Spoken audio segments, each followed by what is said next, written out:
You think you are being smart with your money? No credit card, no crazy interest rates. Just term, easy, easy payments spread out over a few weeks. It feels responsible. It feels modern. It feels like you finally found a way to buy what you need without going into debt.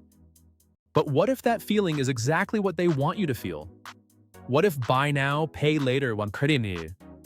The payment method that has taken over checkout screens everywhere is quietly becoming one of the biggest debt traps of our generation. Welcome to Steps to Wealth. This is the channel where we break down how money really works, so you can stop falling for the traps designed to keep you broke and start building the kind of financial life you actually want.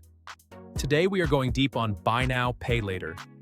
We are talking about apps and services like Affirm, Afterpay, Klarna, and Zip. You have seen them everywhere, at the bottom of your online shopping cart, at the register in physical stores, even when you are booking a flight or paying a medical bill. And the numbers show that most of you watching this have already used one of them. By 2026, half of all American adults have used a buy now, pay later service at least once. That is 150 million people.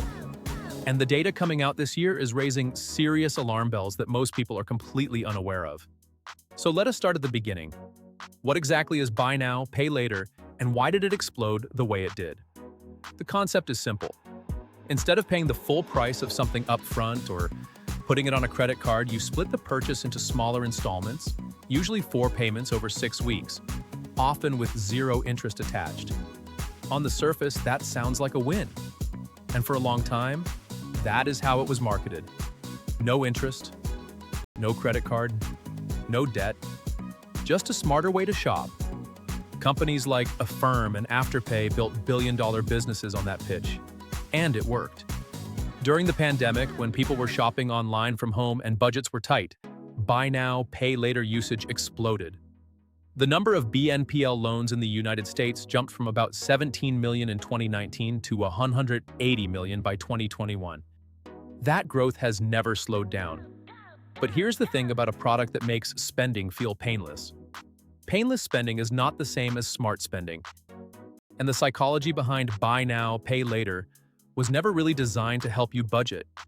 It was designed to help retailers sell more stuff. Think about how it works in practice. You are shopping online. You find a jacket you like. It costs $200. Your brain does a quick calculation. Do I have $200 to spend right now? Maybe the answer is no, or maybe it just feels like a lot. Then you see the buy now, pay later option. 4 payments of $50. Suddenly your brain is not asking whether you can afford $200 anymore. It is asking whether you can afford $50.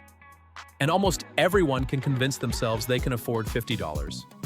That is the trap. The total price did not change. Your budget did not change. Only the way the price was presented changed. And that small psychological shift is worth billions of dollars to retailers, because studies show that buy now, pay later increases checkout completion rates by 20 to 30%. People buy more, they buy bigger, and they walk away feeling like they made a responsible choice. A Federal Reserve researcher put it perfectly. He said that with buy now, pay later, he might normally spend $20 on one shirt, but the installment option makes it easy to justify spending $20 over several weeks on 3 shirts instead. You are not saving money, you are spending more, just in a way that feels smaller. Now let us talk about what the data looks like in 2026, because the numbers are genuinely alarming. According to the LendingTree Buy Now, Pay Later report released this year, nearly half of all BNPL users, 47%, missed at least one payment in the past year. Let that sink in. Almost 1 out of every 2 people using these services fell behind on a payment. That is the highest late payment rate ever recorded for this industry, and it is up 13 percentage points from just 2 years ago. The trend is moving in the wrong direction fast. It gets worse when you look at how many loans people are carrying at once. 60% of BNPL users are juggling multiple loans simultaneously. That means someone might have a payment due for their shoes this week, a payment due for their phone case next week, and a payment due for a home appliance the week after. Each one felt small when they signed up, but together they create a financial calendar full of obligations that are easy to lose track of. And according to independent research, 31% of BNPL users admit they have lost track of what they owe. Nearly 1 in 3 people using these services do not even know how much debt they are in. And here is what makes all of this worse. Buy now, pay later users carry significantly more debt across the board compared to people who do not use these services. On average, BNPL users carry $453 more in personal loan balances and $871 more in credit card debt than non-users. That tells you something very important. Buy now, pay later is not replacing other forms of debt. It is being added on top of them. It is not a substitute for a credit card. It is an additional layer of financial obligation stacked on top of everything else. More than half of BNPL users in 2026 say they would not be able to make ends meet without access to these services. That is a striking statistic. That is not the profile of a budgeting tool. That is the profile of a financial lifeline, and a fragile one at that. Now let us talk about something that most people using buy now, pay later have no idea about. For years, one of the reasons these services felt low stakes was because they did not show up on your credit report. Miss a payment on your Affirm loan? No big deal, right? It would not hurt your credit score the way a missed credit card payment would. That invisibility made BNPL feel safe, especially to younger users who were already nervous about credit. That is changing, and it is changing fast. Affirm began reporting payment activity to credit bureaus in 2025. Other providers are under pressure to do the same. And FICO, the company behind the credit scores that lenders use to decide whether to give you a mortgage, a car loan, or a credit card, has released a new scoring model called Score 10 that can now factor in your buy now, pay later payment history directly. What this means is that if you are carrying multiple BNPL loans and missing payments, that activity can now damage your credit score, just like a missed payment on any other line of credit. The free pass is gone. The consequences are real. There is one more layer to this story that you need to hear. In 2024, the Consumer Financial Protection Bureau attempted to classify buy now, pay later lenders as credit card companies under federal law. If that rule had gone into effect, it would have granted BNPL users the same dispute rights, billing statement protections, and fraud resolution processes that you get when you use a Visa or MasterCard. That matters because right now, if something goes wrong, a return that does not process correctly, a charge you did not authorize, a merchant that goes out of business, your options with BNPL are far more limited than with a traditional credit card. That proposed rule was rescinded in May of 2025, and the agency confirmed it would not be reissued. So as of today, buy now, pay later consumers have fewer formal legal protections than credit card users, just as the risks are rising.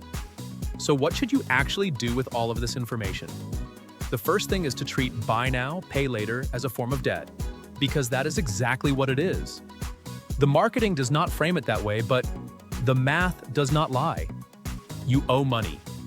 You are obligated to pay it back on a schedule. That is debt. Call it what it is and manage it accordingly.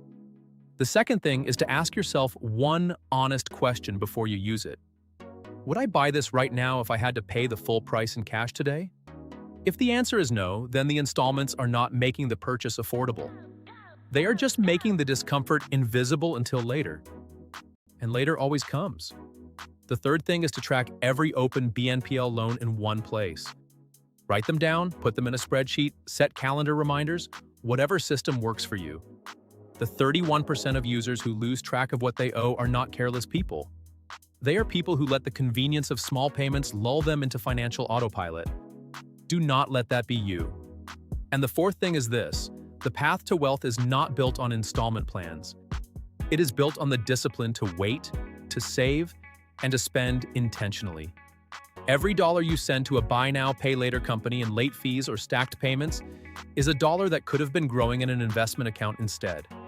Buy now, pay later was sold to an entire generation as the responsible alternative to credit card debt.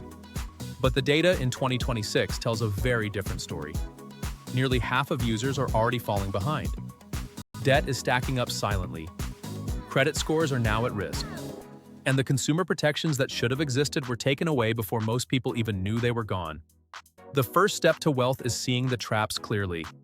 Now you do. If this video helped you, please hit like and subscribe so you never miss an episode. Drop a comment below and let us know. Are you currently using Buy Now, Pay Later? We want to hear your experience. We will see you in the next one.